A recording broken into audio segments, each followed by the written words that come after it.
miles per hour. Let's take you now along the front where meteorologist Lisa Meadows is hanging out in Hastings, where it's starting to come down, Lisa.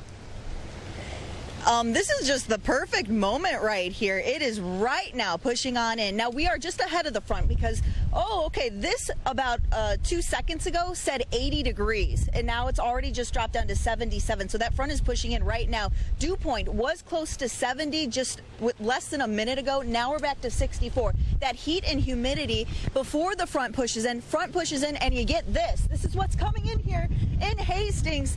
You can see the winds really starting to pick up. Also dealing with some heavier rain. Now, like Chris is saying, watching for the potential of some strong winds, wind gusts of about 60 miles per hour possible as the storm continues to move on through. So we're actually going to jump back into the mobile weather lab because it just started to move on in here. But want to watch out for that if you're pretty much in the Hastings area or off to the east. And looking off to the east, you can see here the cumulonimbus clouds billowing as the storm continues to push on in. So yeah, it's just arrived right here, Chris, and it's going to continue to move on through. Big changes behind it though, right? Much cooler air coming in. Chris will talk about that in the full forecast in a bit. Frank and Amelia. All right, Lisa, thank you. Let's head back down to that specific area where the tornado warning is with Lisa Meadows, our meteorologist, who is on the scene with an update on what's happening there. Lisa? Hi, yes, we are in Lakeville. So this is I-35, and the tornado warning is crossing 35. So this is heading north, and then off to the south is where the tornado warning is. We have some heavy rain, and we've also heard the sirens going off. Within the last 5 or 10 minutes, the tornado sirens have been going off. People have been getting out of their cars, going to Gander Mountain here to take shelter, also with some of their pets as well. Traffic still going along I-35, and we're seeing some of the heavy rain and not good visibility. So if there is circulation on the ground, if there is a tornado, it's not necessarily very easy to see. Lisa Meadows is at another Bone Lake in Scandia, Minnesota, where another tornado hit. Lisa? Yes, Amelia, when I was covering these storms on air yesterday, we had 4 tornado warnings at the same time. But when I saw the radar signature coming out of Washington County, I knew we were looking at major damage.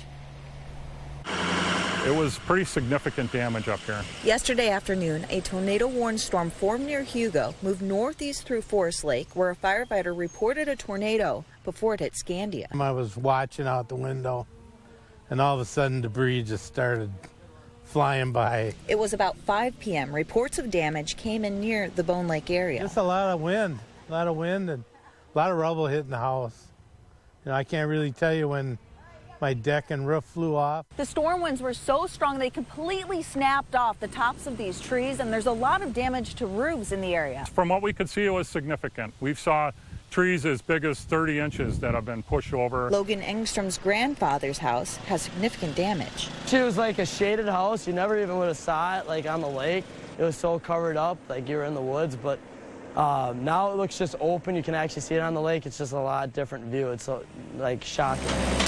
Officials say more places have been damaged than they originally thought. We've been out and been able to do a little bit more thorough investigation, and I think number is probably closer to 12 or 13 structures that were affected. Bone Lake saw damage to many docks and fishing boats, along with trees and houses. Most of the trees were all down.